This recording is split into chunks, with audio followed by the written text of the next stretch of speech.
Have you ever felt the subtle, persistent ache of an old wound that no one else can see? A quiet burden you carry, not imposed by others, but by your own heart. It's a weight that settles in the stillness, in the quiet moments just before sleep, or when you're gazing out a window, lost in thought.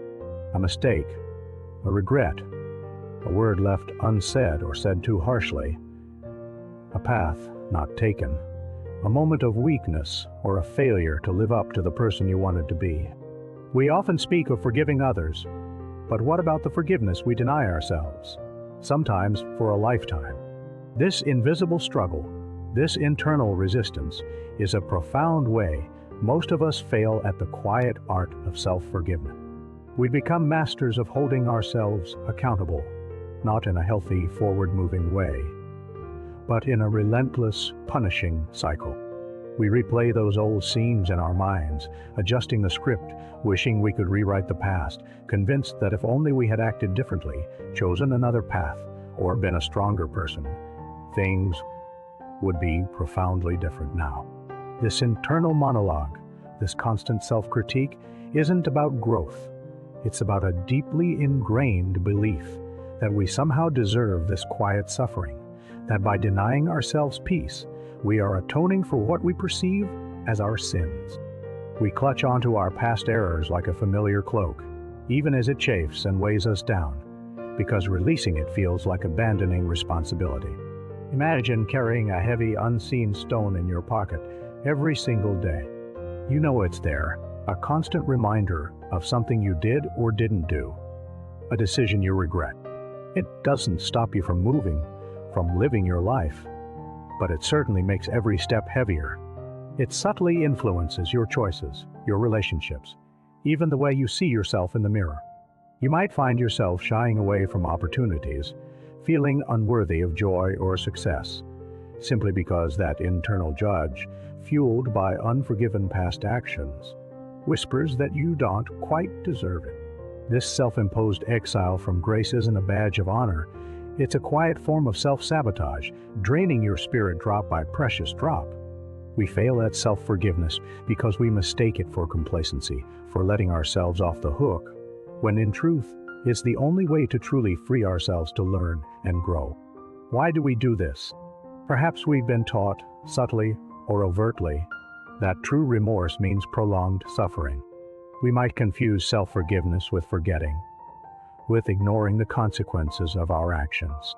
But self-forgiveness is not about erasing the past or pretending it never happened, yet about condoning harmful behavior. Instead, it's about acknowledging your humanity, your imperfections, your capacity for error, and extending to yourself the same compassion you might offer to a dear friend. When we deny ourselves this grace, we lock ourselves into a prison of our own making. We believe that by clinging to shame, we are somehow preventing future mistakes, or that this internal flagellation makes us a better, more accountable person. This is where the profound failure lies, in misunderstanding the very nature of healing and growth. We believe punishment is prevention, when often it's just paralysis. True accountability involves acknowledging the harm, learning from it, making amends where possible, and then, crucially, letting go of the internal burden. It's about understanding that holding on to self-condemnation only perpetuates suffering without adding any real value to our future growth. Self-forgiveness is a deliberate, conscious act of choosing compassion over condemnation.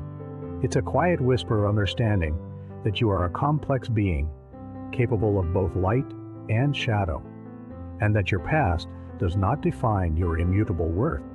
It's about recognizing that the person who made that mistake, who said that hurtful thing, or who failed in that moment, was doing the best they could with the awareness and resources they had at the time. Perhaps they were hurting, afraid, or simply unaware.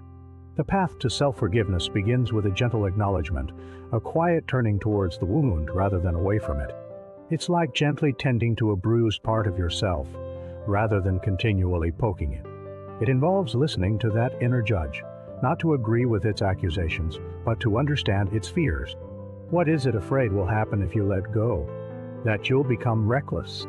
That you'll repeat the mistake? Slowly, patiently, you can begin to offer reassurance. You can integrate the lesson learned without retaining the shame. This inner healing isn't a sudden burst of light.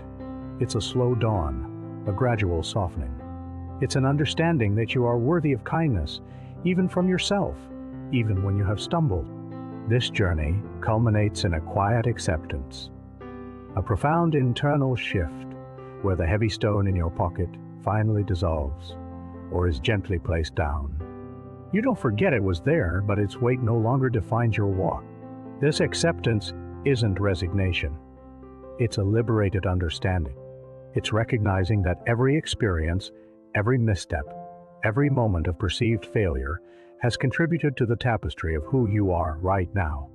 By forgiving yourself, you are not erasing those threads.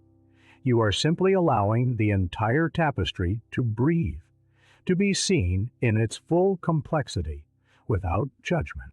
It is in this quiet acceptance that true inner peace can finally take root, allowing you to walk forward, lighter, wiser, and more genuinely connected to the compassionate core of your own being. The profound truth is, you were always worthy of this grace. You just had to learn to offer it to yourself.